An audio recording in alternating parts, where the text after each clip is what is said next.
ओम शांति, जय श्री कृष्ण। आज हम यहाँ हमारे पोरबंदर गुजरात डिटॉक्स सेंटर पर हैं और हमारे साथ जुड़े हैं अहमदाबाद से गीताबेन। गीताबेन, ओम शांति। पिछले आप 3 दिन से यहाँ आए हैं और न्यू डाइट सिस्टम की इस जीवन पद्धति से, जीवन प्रणाली से, लाइफस्टाइल से आप लगभग 20 दिन या 21 दिन से जुड़े हुए हैं और एक सुंदर और बेहतरीन अनुभव के साथ आगे बढ़ते जा रहे हैं। आपका बहुत स्वागत है इस जीवन प्रणाली में। तो आपके जीवन में जब से ये पद्धति आपने अख्तियार की है, अपने जीवन में अप्लाई की है, तब से आपके जीवन में काफ़ी बदलाव तो आप देख रहे होंगे, महसूस करते होंगे। और ये पद्धति ही ऐसी है कि कहा जाता है कि NDS is not a act, it is a experience. ये अनुभव सिद्ध बातें हैं। जानना अलग बात है, मानना भी अलग बात है, लेकिन अनुभव करना ये सबसे सर्वश्रेष्ठ बात है। तो हमें किसी भी चीज़ का अब हम अनुभव कर लेते हैं तो वो चीज़ हमारे जहन से निकलती नहीं है। तो फिलहाल आप यहाँ आकर, इस डिटॉक्स सेंटर पर आकर क्या महसूस करते हैं और आपकी यहाँ दिनचर्या क्या रहती है, वो थोड़ा इन ब्रीफ दर्शकों को बताएंगे, जिनके कारण दूसरे भी अगर यहाँ आना चाहते हैं और स्वास्थ्य में कुछ पाना चाहते हैं, लाइफ को एंजॉय करना चाहते हैं, तो उनको थोड़ा मोटिवेशन मिले। सर्वप्रथम अपना परिचय भी दीजिए, कहाँ रहते हैं, क्या उम्र है आपकी? तो गीता बेन। ओम शांति। मेरा नाम गीता छाबरिया है और एज है 41 ईयर्स। अहमदाबाद से आई हूँ और पहले तो ऑनलाइन ही जिग्नेश भाई के वीडियो देखे थे और अपने आप से मैंने ट्राई किया कि कच्चा फूड खाने से मुझे कैसी फीलिंग आती है। थोड़े दिन अच्छा लगा, लेकिन एनिमा का प्रोसेस में नहीं सीखी, तो फिर थोड़ी तकलीफ आई। इनसे मैंने कांटेक्ट किया तो भाई जी ने बहुत अच्छे से हिम्मत दिला के रिप्लाई भी दिया और एक दिन के लिए मैं यहाँ आई थी 1 महीने पहले, तो सारा प्रोसेस इन्होंने अच्छे से समझाया और सिखाया।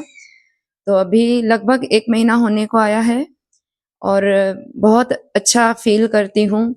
और एक दिन बीच में मैंने निर्जला भी किया, मतलब मैंने 20 साल में एक भी उपवास नहीं रखा है। लेकिन उपवास का क्या महत्व है, वो हमारी बॉडी को कैसे रिकवर कर रहा है, कैसे इम्यून सिस्टम हमारा बूस्ट अप करता है, ये जब हम समझ जाते हैं तो मन और बॉडी हमें सपोर्ट करने लगता है। और वो समझ के साथ जब हम इस प्रक्रिया से जुड़ते हैं तो चाहे थोड़ी बहुत दिक्कतें आ जाएं, लेकिन मज़ा आता है करने में, एक सुखद अनुभव होता है। और अभी तक तो मेरा बहुत अच्छा एक्सपीरियंस रहा है और आगे तो मुझे विश्वास है कि इससे भी अच्छे अनुभव होते रहेंगे। और बाकी यहाँ की पोरबंदर सेंटर की बात करें तो महात्मा गांधी की भूमि है, तो बचपन से महात्मा गांधी से अच्छा लगाव है। तो गांधी जी ने अंग्रेजों से छुड़ाया और अब अंग्रेजी दवाइयों से छुड़ा रहे हैं, तो मन ही मन उस आत्मा का भी बहुत बहुत धन्यवाद है कि हमें इस तरीके से मदद भी कर रही है। पूरी मतलब कायनात ही हमको मिल के मदद कर रही है। परमात्मा का भी बहुत बड़ा हाथ है इस प्रक्रिया में। और अभी यहाँ का वातावरण का बात करें, यहाँ का जो स्टाफ है, यहाँ के जो लोग हैं, तो ऐसा लगता नहीं है कि हम घर से दूर आए हैं। मतलब यहाँ आने के बाद ऐसा ही लगता है कि हम घर परिवार में हैं, सब अपने भाई बहन सबके साथ बैठे हैं, बहुत अच्छे से केयर करते हैं। और रूटीन में ऐसा रहता है कि सुबह से जितना हम निर्जला उपवास कर सकते हैं, मतलब 11 बजे तक, 12 बजे तक वो करवाते हैं। और उस बीच में मेडिटेशन रहता है, थोड़ी हल्की फुल्की एक्सरसाइज रहती है और उसके बाद ग्रीन जूस से शुरुआत करके अलग अलग टाइप के डिटॉक्स जूसेस जो हमारी बॉडी को रिक्वायरमेंट है वो मिलते हैं।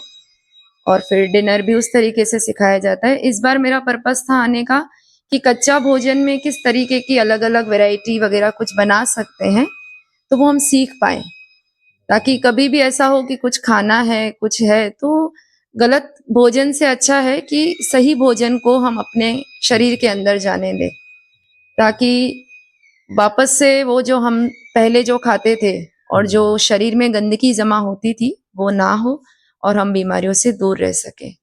तो सारे स्टाफ का, ये परिवार का स्टाफ तो नहीं बोलूँगी अब, पूरे परिवार का बहुत बहुत धन्यवाद और परमात्मा का भी बहुत बहुत धन्यवाद। Thank you. ओम शांति। और आपने जो 20 दिन से ये पद्धति को अपनाया है, तो जो शारीरिक बदलाव आए हैं उसमें आपने क्या अनुभव किया है? जैसे जनरली हम कहते हैं कि वेट लॉस सबसे पहले होता है, तो इस 20 दिन में आपने विदाउट एक्सरसाइज किए किसी भी प्रकार की वेट लॉस की दवाइयाँ का भी उपयोग नहीं किया है, तो आपका जो वेट लॉस हुआ है वो भी दर्शक जानना चाहेंगे। अभी एक महीने के अंदर 7 केजी लॉस किया है वेट, और उसमें कोई दवाइयाँ नहीं है, एक्सरसाइज भी बहुत हल्की फुल्की है। समझ में आ गया है कि कैसे बॉडी डिटॉक्स हो रहा है, एनिमा से हो रहा है, अच्छा डाइट लेने से और इससे फास्टिंग से। जब ये समझ में आ गया है और अच्छे से, और बाकी तो शरीर में जो हल्कापन लगता है, पूरा शरीर बैंड हो सकता है, तो घुटने वगैरह में से जो थोड़ा थोड़ा हल्का हल्का पेन रहता था वो सब कम होने लगा है। मतलब फ्लेक्सिबल बॉडी हो गई है पहले से, तो अंदर से हमें खुद को ही बहुत अच्छा अनुभव होने लगता है। काफी सारे मेडिकल के खर्चे तो बचते हैं, लेकिन आप अभी जिक्र कर रही थी कि थोड़े खर्चे हमारे बढ़ेंगे, तो किस प्रकार से बढ़ सकते हैं खर्चे? अभी ऐसे ही मजाक कर रहे थे भाई जी के साथ कि कपड़े जो मैं लेके आई हूँ या पहले भी मेरे हैं जो भी, तो वो सब मुझे एकदम ढीले ढीले होने लगे हैं। मैंने कहा अभी दूसरे खर्चे तो खत्म, लेकिन अब अलग से जो हमारा बॉडी, हाँ, बॉडी के हिसाब से अब नए कपड़ों का खर्चा होगा। मतलब अच्छी तरीके से जो हो रहा है, मतलब खुशी हो रही है। वेट लॉस के लिए एक्चुअली मैं नहीं आई थी, पर वो तो बाय प्रोडक्ट हो रहा है, लेकिन उससे बहुत अच्छी फीलिंग आती है, क्योंकि अपना शरीर का वजन भी हमें अपने पैरों पे उठाना होता है, तो उससे काफी रिलैक्सेशन मिलता है। और बाकी यहाँ पे थेरेपी मिलती है, जैसे एक्यूप्रेशर थेरेपी है, फिर बैक के लिए मसाज देते हैं, और एक नई थेरेपी भी आई है, वो ऑयल से पैरों को मसाज करते हैं, पदाभ्यंग उसको बोलते हैं। तो काफी रिलैक्सेशन रहता है, मतलब एक तरीके से कहीं हम बाहर घूमने जाते तो ऐसा लगता है हम रिलैक्स होने जा रहे हैं, ये वो सब ठीक है, लेकिन यहाँ आकर जो मेंटली फिजिकली एक अलग तरीके का अनुभव होता है, क्योंकि बॉडी यहाँ पूरा अच्छे से, मन और तन दोनों शांत रहते हैं, मेडिटेशन भी होता है। तो मेरे हिसाब से आना चाहिए सबको एक बार, तो ये अनुभव लेना चाहिए, क्योंकि शरीर का जो ये खालीपन का अनुभव है, ये शायद ही हम लोग कभी करते होंगे, क्योंकि व्रत में भी हम उल्टा सुल्टा तो खाते ही हैं फास्टिंग में, लेकिन यहाँ पर जो रियल फास्टिंग हम सीखे, पिछले 20 सालों से मैंने फास्टिंग नहीं किया है, मतलब कोई व्रत नहीं रखा है, यहाँ आके मतलब पूरा पूरा दिन भी मैं फास्टिंग कर सकती हूँ। 1-2 बार किया है ऐसा, आगे भी प्रैक्टिस करते रहेंगे ये सब। तो बहुत बहुत धन्यवाद। जैसे बहन जी ने एक बात कही कि पोरबंदर सिटी से इसलिए लगाव है कि वो स्वयं गांधी जी के विचारों से भी प्रभावित थी, और गांधी जी के जीवन से अनेक लोगों को मार्गदर्शन मिलता है। लेकिन उसने कहा कि गांधी जी ने अंग्रेजों से हमारे भारत को आज़ाद किया है, लेकिन एनडीएस प्रथा एक ऐसी है जो हमें अंग्रेजी दवाइयों से आज़ाद करती है। बहुत अच्छी बात है, और ये बिल्कुल ही सिद्ध है। आज करोड़ों लोग बिना दवाई के अच्छे तरीके से जी रहे हैं, क्योंकि दवाइयाँ, खास करके एलोपैथिक दवाइयाँ, वो एसिडिक बेस के ऊपर बनी हैं, और साइंस भी कहता है कि एसिडिक बॉडी जो है वो हमारे लिए सर्व रोगों का कारण बनता है। Acidic body is the root cause of all disease and ageing factor. तो बूढ़े भी जल्दी बनते हैं, और हम जो अल्कलाइन खाएंगे, तो ककड़ी है, टमाटर हैं, केबीज हैं, जो भी वेजिटेबल्स हैं, फ्रूट्स हैं, तो उनको खाने से हमारी बॉडी अल्कलाइन मोड के ऊपर चली जाती है, तो दवाइयों से हमें छुटकारा मिलता है। ये सिंपल साइंस है, कॉमन सेंस साइंस है। ज़्यादा स्वास्थ्य के विषय में, स्वास्थ्य के नियमों में उलझने की भी ज़रूरत नहीं है। लोग बहुत उलझ जाते हैं विविध प्रकार की औषधियों में, विविध प्रकार की दवाइयों में, जहाँ से हमने स्वास्थ्य खोया नहीं है वहाँ पाने की कोशिश कर रहे हैं। हम अपने आप को चेंज करने में कभी तैयार नहीं होते हैं। हमें ऐसा लगता है कि कोई विशिष्ट प्रकार की जड़ी-बूटी खाने से, विशिष्ट प्रकार की आयुर्वेदिक मेडिसिन, इंजेक्शन या सर्जरी करने से हम जल्दी उठ खड़े होंगे और किसी संत महात्मा के आशीर्वाद से, किसी का सिर पर हाथ रखने से या फिर मंत्र, जाप, होम, हवन ये सब करने से हम संपूर्ण स्वास्थ्य की प्राप्ति कर लेंगे, समृद्धि की प्राप्ति कर लेंगे। तो ये सब बेबुनियादी ख़यालात है, बेबुनियादी आशाएँ हमारी हैं और इनसे हम कभी भी सेहत को या समृद्धि को प्राप्त नहीं कर सकते। तो एनडीएस सिर्फ स्वास्थ्य प्राप्ति का ही मूल मंत्र नहीं है। जो व्यक्ति तन से मन से जो स्वस्थ होने लगता है तो अपने आप उसके जीवन में समृद्धि भी बढ़ती है, सुख भी बढ़ता है, शांति भी बढ़ती है, क्योंकि जो भी अल्कलाइन फूड है हमारे अंदर सात्विक जो वृत्तियां हैं अंदर से जागृत करता है। तो एनडीएस को सिर्फ हल्के में लेने की जरूरत नहीं है कि ये बीपी और शुगर भगाता है या फिर मोटापा कम करता है, बालों की सुंदरता बढ़ाता है, स्किन की सुंदरता बढ़ाता है।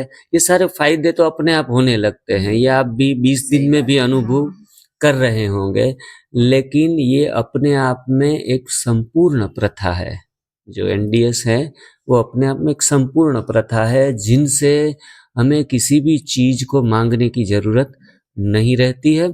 और एक बात दर्शकों को ये भी बताएंगे कि कोई भी व्यक्ति हैं वो किसी भी प्रकार की बीमारी से ग्रसित हैं, वो चाहे क्रोनिक डिजीज हो या फिर घातक जिनको फेटल डिजीज कहा जाता है, जो हमें मृत्यु तक पहुंचाता है, ऐसे रोगों में हमें कई बार मेहनत ज़्यादा करनी पड़ती है और हम 2-4 महीने मेहनत करके फिर थक जाते हैं और कहते हैं कि हमारा ये फलाना फलाना रोग गया नहीं है। लेकिन उनको अवश्य ही 60% 70% तो आराम मिल ही जाता है, लेकिन हम 100% पाना चाहते हैं। जिस शरीर को बिगाड़ते बिगाड़ते 40 साल 50 साल या 70 साल लगे हैं और ये रोग आया है, मतलब बीमारी आना ये बहुत बड़े परिश्रम का काम है, बहुत मुश्किल से बीमारी आती है। बीमारी अपने आप तुरंत ही नहीं आती है।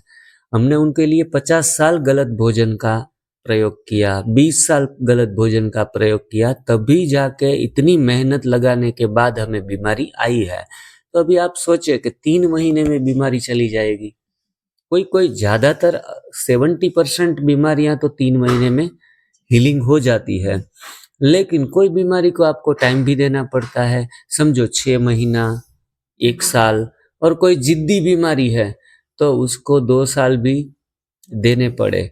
और 2% 4% बीमारियां ऐसी भी हैं जिसमें हमें बिल्कुल 100% रिजल्ट मिलने की अपेक्षाएं न हो, तो हमें ये तो लाभ होता ही है कि हमें बेहतर जीवन मिलने लगता है, हम चलने फिरने लगते हैं, सेल्फ डिपेंडेंट हो जाते हैं।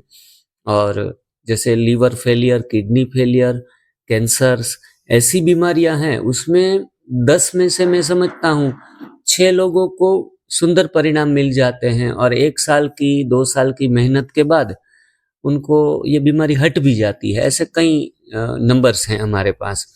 लेकिन जो 40% लोग ऐसे हैं जिनको किडनी फेलियर या लीवर फेलियर या फिर कैंसर हुआ है, तो उनको मृत्यु जो है, मृत्यु तो हर एक को आनी है, लेकिन मृत्यु भी सहज होता है और साधना करते करते वह अपने इस जन्म को आलोक और परलोक दोनों को सुधार लेता है। तो हमें पॉजिटिव एटीट्यूड के साथ, पॉजिटिव एंगल के साथ न्यू डाइट सिस्टम को फॉलो करना है और दूसरों को भी करवाना है। फालतू बेफुजूल ऐसी बातें करेंगे कि ये फलाने रोग में ऐसा नहीं हुआ या फिर इतनी मेहनत के बाद मुझे ये परिणाम नहीं मिला, तो ये आधा गिलास खाली देखने की जो हमारी दृष्टि है, उनके कारण भी हम कई बार हम जो प्राप्त हुआ है उसमें हम पर्याप्त समझते नहीं हैं और सुख का अनुभव नहीं करते हैं। तो जो मिला है वो ऊपर वाले की रहमत, ये समझकर ही हमें आगे बढ़ना है। और जो खो दिया वो अपनी किस्मत। तो पीछे जो भी हुआ है उनके पीछे भी रोना धोना नहीं, इसके नहीं लिए है। भी मैं एक बात बोलना चाहूंगी कि जैसे मेडिटेशन करते हैं, मन शांत होता है, तो पहले ऐसी मुझे फीलिंग आती थी जब मैं बीमार रहती थी तब, कि शरीर का मुझे सुख नहीं है, बाकी सारे सुख है, शरीर का सुख नहीं है। लेकिन जैसे-जैसे अभी बॉडी डिटॉक्स होता है, शांत होता है, तो कल ही मेडिटेशन के बाद मुझे ऐसे थॉट आ रहे थे कि सबसे पहला तो इस शरीर का धन्यवाद, क्योंकि अगर ये मुझे जवाब नहीं देता तो मैं यहाँ नहीं आती, यहाँ नहीं आती तो इस परिवार से नहीं मिलती, और नया जीवन कैसे शुरू करना है और सच्चा जीवन कैसे, नए से ज्यादा सच्चा जीवन कैसे शुरू करना है, वो मुझे पता नहीं चलता। तो सबसे पहले तो शरीर का बहुत बहुत, एक एक अंग का, एक एक नस का धन्यवाद कि उसने हमें मतलब अलार्म बजाया, और अब परमात्मा का ये थैंक यू कि वो अलार्म हम सुन पाए और उसको पकड़ पाए कि ये कुछ बज रहा है अंदर, उसको पकड़ना है और इसको ठीक करना है। तो अपने आप के साथ रहते हैं, शरीर को समझ सकते हैं, अपने मन को समझ सकते हैं, और दोनों के बीच में बैलेंस रखते हुए अपने आगे की यात्रा कर सकते हैं। बिल्कुल सही आपका कहना है कि ये रोग हैं वो हमारे लिए एक मौका बन के आता है, जीवन को श्रेष्ठ और बेहतर बनाने के लिए आता है। तो रोग से भी घबराने की ज़रूरत नहीं है और सेल्फ एक्सेप्टेंस होना ज़रूरी है। हमें जो भी रोग हुआ है वो उनको हमें मानसिक स्वीकृति देनी है कि हाँ जी, हमें ये रोग है, तो फिर वो रोग हटाने के प्रयास में हम सही दिशा में जा सकेंगे। बहुत सुंदर बातें, और ज़्यादातर जो भी ब्रह्मा कुमारी से जुड़े हैं तो अक्सर हम देखते हैं कि उनके विचारों में तो पवित्रता, शुद्धता और शक्ति होती ही है। लेकिन अगर सभी धर्म वाले ये प्रथा को अपना ले और तो उनका आध्यात्मिक जीवन सर्वश्रेष्ठ हो सकता है। अपनी रूढ़िवादी विचार सरणी को छोड़े, अपने जड़तावादी हमारे जो ख्यालात बन जाते हैं, इनके कारण हम न्यू डाइट सिस्टम को अपना पाते नहीं है कि भाई ये कच्चा खाना, ये तो एक जो लोग रूटीन में जी रहे हैं उस भेड़ की चाल से बाहर निकलना होता है। तो शेर की चाल तो कोई कोई चल सकता है, भेड़ की चाल तो हर एक कोई कर सकता है। दोपहर खाना, सुबह चाय पीना, नाश्ता करना, जलेबी और फाफड़ा, ये तो हमने खाते ही आए हैं। तो इस चीज़ों से बाहर निकलना यही सबसे बड़ी चैलेंज है। आपको तो लगभग 20 दिन से अनाज का सेवन आपने लगभग नहीं किया है, तो अनाज छुड़वाते हैं, तो अनाज छोड़ते हैं तो लोग तो बहुत घबरा जाते हैं, अरे भाई अनाज छुड़वा रहे हैं, अनाज छोड़ने से तो शरीर में शक्ति कम हो जाएगी और हम शारीरिक श्रम ज़्यादा करते हैं तो हमें कैसे चलेगा। तो ये सब बातें जो ख्यालाती पुलाव बातें हैं, उनसे अगर आपको बाहर निकलना है तो बातों से आपको संतोष नहीं होगा। अगर आप 20 दिन 25 दिन अनाज नहीं लेते हैं फिर भी एनर्जी फील करते हैं तो आपको पता चलता है कि ये तो अनाज में कोई शक्ति नहीं। आप कल जो एक स्लोगन बता रहे थे, लोगों की मान्यताएं अनाज के विषय में क्या है और एनडीएस में आपने अभी क्या अनुभव किया, ये थोड़ी अनाज के विषय में बता दीजिए। बचपन से कहावत सुनी हुई है कि अनाज बिना ईमान नहीं। व्रत रखते थे बचपन में, तो थोड़ा चिड़चिड़ापन और ऐसे सब रहता था, तो बोलते थे कि चलो भाई 4 दिन से कुछ खाया नहीं ना, इसलिए ऐसा हो रहा है। फिर एक कहावत है कि अनाज अन्न बिना ईमान नहीं। तो ये बहुत गहरी बात जो बुद्धि में बैठी हुई है कि अन्न के बिना हम नहीं चल सकते, अनाज के बिना नहीं चल सकते हैं। मतलब लोग ईमानदारी, हाँ, मतलब ईमानदारी कम हो जाती हाँ, है। जैसे भूखा इंसान होता है तो हम ऐसा सोचते हैं कि गलत रास्ते पे चला जाएगा, चोरी कर लेगा, ये उसका पेट भरा होगा तो उसका मन शांत रहेगा और गलत काम में नहीं जाएगा। मतलब इस कहावत का ये मतलब है कि अन्न के बिना ईमान नहीं रहता है। तो अन्न खाओ पर शांति से अच्छे काम करो, ऐसा बोला जाता था। लेकिन वो कहावत उस समय के लिए शायद सही होगी, लेकिन अभी जैसे हम अनुभव कर रहे हैं कि अन्न खाने से, क्योंकि हम ओवर खा रहे हैं, 3-3 बार खा रहे हैं, पता नहीं है किस तरीके से बनाना है, क्या खाना चाहिए, प्रॉपर नॉलेज नहीं है बॉडी को कैसे खिलाना है, बस खाते रहते हैं। कुछ वीडियोस से देख के सीख जाते हैं, कुछ टीवी से देख के सीख रहे हैं, और सब फ्यूजन चल रहा है आजकल, इसके अंदर वो मिक्स कर दिया चाइनीज के साथ, ये वो सब मतलब बहुत कुछ मिक्स हो गया है। अभी प्योरिटी फूड में रही नहीं है, ना बनाने वाले के दिमाग में रही है, ना फूड के अंदर रही है। तो वो सब टॉक्सिन ही एक तरीके का हमारी बॉडी में पैदा कर रहा है। तो जैसे अभी मैंने अनुभव किया है कि बिना अन्न के ज्यादा एनर्जी रहती है।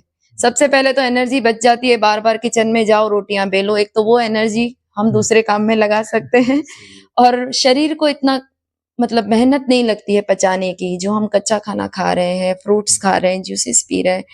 तो शरीर को भी एक अंदर से एक आराम है। तो वो आराम की जब हमें फीलिंग आती है ना कि शरीर कितना अंदर से आराम कर रहा है, तो वो अपने आप ही एनर्जी क्रिएट कर रहा है। तो हम जैसे घर में पहले 2 काम कर सकते थे, तो अभी 5-6 आराम से कर सकते हैं और ये भी शांत रहता है सबसे मतलब ज़्यादा। गृहिणियों को अनाज छुड़वाने से गृहिणियों की ताकत कम नहीं होती, उल्टा बढ़ती है। बढ़ती है। बढ़ती है। पहले और मैं सब्जी लेने जाती थी तो मुझे ऐसा लगता था कि कोई मेरे साथ चलेगा, 2 थैले उठाएगा, तो मुझे अच्छा रहेगा। 3 वक्त खाते-खाते। हाँ, 3 वक़्त खाते-खाते जो लड़के काम करते थे हमारे वहाँ, तो उनको कभी लेके गए कि भई तुम थैले उठा लो तो मैं सब्जियाँ खरीद लूँ, बहुत बड़ा मार्केट है। अभी ऐसा लगता है कि हाँ, लगा लिया, एक हाथ में पकड़ लिया और अभी जो खुद ही जाते हैं शॉपिंग करने, तो वो सब मतलब जैसे ये लाइफ़ क्या है, खुद अनुभव करने वाली है कि हमारी लाइफ़ में क्या-क्या चेंजेज़ आ रहे हैं। हाँ, स्पीड अपनी जो चलने की भी स्पीड में फ़र्क पड़ता है क्योंकि दर्द नहीं है बॉडी में। ऐसे चलते हैं तो ऐसे रोने वाली शक्ल नहीं होती है। एक बात ये बताऊँ, मैं पहले दिन जब यहाँ आई थी आज से 1 महीने पहले, एक ही बार मैंने 2 बार कुछ एनिमा लिया और कच्चा फूड खाया था। एक बहन मुझे पता नहीं कितने शायद 4 से 5 किलोमीटर मुझे चला के आई, इतना मैं कभी चली ही नहीं थी कितने अच्छा। सालों से। मुझे ऐसा लग रहा था अगर कच्चा खा के मैं इतना चल सकती हूँ 1 दिन में। 1 दिन में। हाँ, मुझे ऐसा लगा था कैसे चलूँगी? वो बोले ऑटो नहीं मिल रहा है, थोड़ा और आगे जाते हैं और आगे जाते अच्छा हैं। जी। तो वहाँ तक 4-5 किलोमीटर हम 2-3 किलोमीटर गए होंगे, 2-3 किलोमीटर वापस आए होंगे। अच्छा। मतलब वो परमात्मा भी एक-एक अनुभव करा रहा था कि देखो आप जो हमारी भ्रमणा है कि हाँ। खाने के बिना हम नहीं चल सकते, तो मुझे उस दिन अनुभव हुआ कि बिना खाने के तो मैं इतना चल सकती हूँ। तो ये एक-एक अनुभव हमारी ज़िंदगी से जैसे जुड़ता जाएगा, फिर तो ना किसी को बोलने की, ना किसी को पूछने की ज़रूरत है, फिर हमारा अनुभव ही हमें आगे बढ़ाता रहता है। मतलब ऐसे कहा जाता है शास्त्रों में भी कि भ्रमण किया तो भ्रमणा भांगी। तो आपने भी 4-5 किलोमीटर भ्रमण किया तो आपकी काफी सारी भ्रमणाएं हाँ। भागने लगी। तो एक दिन में अगर आप एनिमा अच्छे तरीके से कर लेते हैं तो भी पेट का दूषित जो भी हाँ, कुपित मल है, वो मल निकलने से स्वास्थ्य अपने आप प्रकट होता है। किसी भी चीज में धूल लगी है, हाँ। हीरे के ऊपर भी धूल लगी है तो अंदर तो हीरा ही है, लेकिन अगर आप धूल को थोड़ा सफाई कर दो तो तुरंत ही हीरा चमकने लगेगा। ऐसे ही स्वास्थ्य है अपने आप में चमकने लगता है जब हम आंतों से गंदगी निकालना शुरू कर देते हैं। एनिमा से बड़ी आंत की सफाई, छोटी आंत की सफाई, आमाशय की सफाई, ग्रीन जूस से और उपवास से, तो तीनों प्रकार के शस्त्र आपने उपयोग कर लिए तो बात आपकी बनने लगी। और काफ़ी सारी ऐसी विद्याएं, ऐसी पथी थेरापियां हैं जिसमें कितने प्रकार की चीज़ें शरीर को स्वस्थ करने में लगा देते हैं। 5-15 टेक्निक्स यूज़ करते हैं, जैसे वमन की है और जल नेति है, तो इसमें थोड़ा शरीर को कष्ट भी मिलता है। तो एनडीएस तो एक ऐसी प्रथा है बिना कष्ट वाली, तो आपको जल नेति करके भी ज़रूरत नहीं है। पानी ऊपर चला जाता है, दिमाग गुम हो जाता है। और जब सूत्र नेति या ऐसा कुछ करते हैं तो इसमें संभल कर कोई गाइडलाइन जरूरी बनती है। वमन करते हैं तो आंतों को इतना पानी भर लेते हैं तो इसमें काफी सारा एनर्जी हमारी चली जाती है। तो ऐसे प्रयोगों से एनडीएस हमें बचा लेता है। और सिर्फ 3 हथियार यूज करो और ज़रूरत पड़ने पर किसी इमरजेंसी आपने कोई दूसरी प्रकार की पथी थेरापियाँ, कर्म अलग-अलग प्रकार के कर लिए सफाई के लिए, तो उसमें भी हम कोई उनका विरोध नहीं करते हैं, लेकिन लगभग ज़्यादातर 90% लोगों को ये 3 चीज़ से ही आराम मिल जाता है। देखो, आज का बहुत सुंदर वीडियो बना है। बहन जी हमारे यहाँ पहली बार आई तो बीवी चौहान सर से मिली थी, तो उनका एनडीएस में शुरुआत में ही उनको एनडीएस फाउंडर हमारे संत जो बीवी चौहान हैं उनके साथ इनका मिलना हुआ। ये भी इनका एक सौभाग्य ही कहेंगे कि इतने महान व्यक्तित्व से भी उनकी मुलाकात हुई, उनके सानिध्य में वो थोड़ा सीख पाई और अभी एकदम समझते हैं पक्की हो गई है। यहाँ आती है बहन जी तो हमें लगता है कि कोई गेस्ट आया है, अलग अलग प्रांतों से अलग अलग लोग यहाँ आते हैं, तो हमें थोड़ा देखना पड़ता है उनके स्वभाव, उनके संस्कार। लेकिन बहन जी की खासियत में कहना चाहूँगा कि जब से यहाँ आई है तो हमारे एक परिवार के मेंबर्स की तरह घुल मिल गई है और जैसे हमारी टीम का एक हिस्सा है उस तरीके का उनका नेचर है। तो हम तो चाहेंगे कि सदा के लिए हमारी टीम के साथ, हमारे काम के साथ आप जुड़ी रहें और लोगों के लोगों के स्वास्थ्य में खुद तो प्राप्त करे लेकिन दूसरों को भी प्राप्त कराने में निमित्त बने। हाँ, और आप हमसे इस divine lifestyle NDS YouTube channel पर आप जुड़े, आपने अपना सुंदर प्रतिभाव लोगों के सामने रखा, इनसे भी बड़ी सेवाएं होंगी। तो थैंक यू। हमारे यहाँ जो बहन जी आई थी, आप स्क्रीन पर देख रहे हैं, शोभना बहन। शोभना बहन जो हमारे यहाँ लगभग आज उनके 90 दिन पूरे हुए हैं, 3 महीने से लगातार यहाँ रहती है। शोभना बहन, आप जब यहाँ आई थी तो आपका वजन कितना था? 81 था। और अभी आपका वजन कितना? 66 है। 66 है। तो 81 से 66 की यात्रा उन्होंने 3 महीने में की थी। खुद थोड़ा एनिमा लेने में शुरुआत के दिनों में दिक्कत उनको आई, खुद नहीं ले पाती थी। अभी तो वो अपने सेल्फ एनिमा अच्छे तरीके से ले रही है। उसने भी अपने जीवन में काफ़ी इस न्यू डाइट सिस्टम का प्रभाव देखा है। शोभना बहन, आप यहाँ जो आपको भोजन मिला, किस प्रकार से भोजन या जूस मिलते थे? और ग्रीन वेजिटेबल्स। ग्रीन वेजिटेबल्स और फलों का जूस? Green vegetable, fruits. बरोबर है। और ऑल टाइप्स ऑफ फ्रूट्स। बरोबर है। आपका पूरा भोजन इस प्रकार से रहा, जिसमें आपको ग्रीन जूस कितने बजे दिया जाता था? ग्रीन जूस 12 बजे हाँ। बाद में, और 1 घंटे पे जूस और डिकॉक्स करने वाले सब फ्रूट जूस बरोबर देते है। हैं। आपको अस्थमा और डिप्रेशन, उस दोनों में कोई लाभ मिला है? थोड़ा लाभ मिला है। बरोबर है। 50% अभी दूसरा भी वहाँ पे जाके करूंगी मैं। बरोबर है। मतलब 3 महीने में वो 50% दोनों रोग में कवर कर पाई है। उनका विल पावर भी अच्छा है और वो खुद 3 महीने में आपको यहाँ रोटी सब्जी कुछ मिला है? नहीं, 3 महीने में कुछ भी नहीं मिला है। या दाल चावल? नहीं, कुछ भी नहीं। बरोबर। घर पे जाके दाल चावल खाएंगे? नहीं। पूरी पराठे या फिर ऐसे बाहर बाजारों में भी अच्छी अच्छी चीजें मिलती है? नहीं नहीं, भाई ने क्या बोला, हाँ। હું તો કઈ કરતો નથી, તું કરશ ને આપણે બે જણા ખાશું.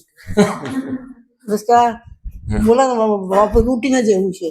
बरोबर है। કે તું બનાવ ખાવ, જે આવડશે બનાવશું તો ખાશું આપણે. बरोबर। आज शोभना बहन को हम राजकोट छोड़ने के लिए जा रहे हैं, वहां से फ्लाइट से उड़ेंगी और बेंगलोर, बस 2 घंटे में आपकी यात्रा सुखद रहे। Happy journey.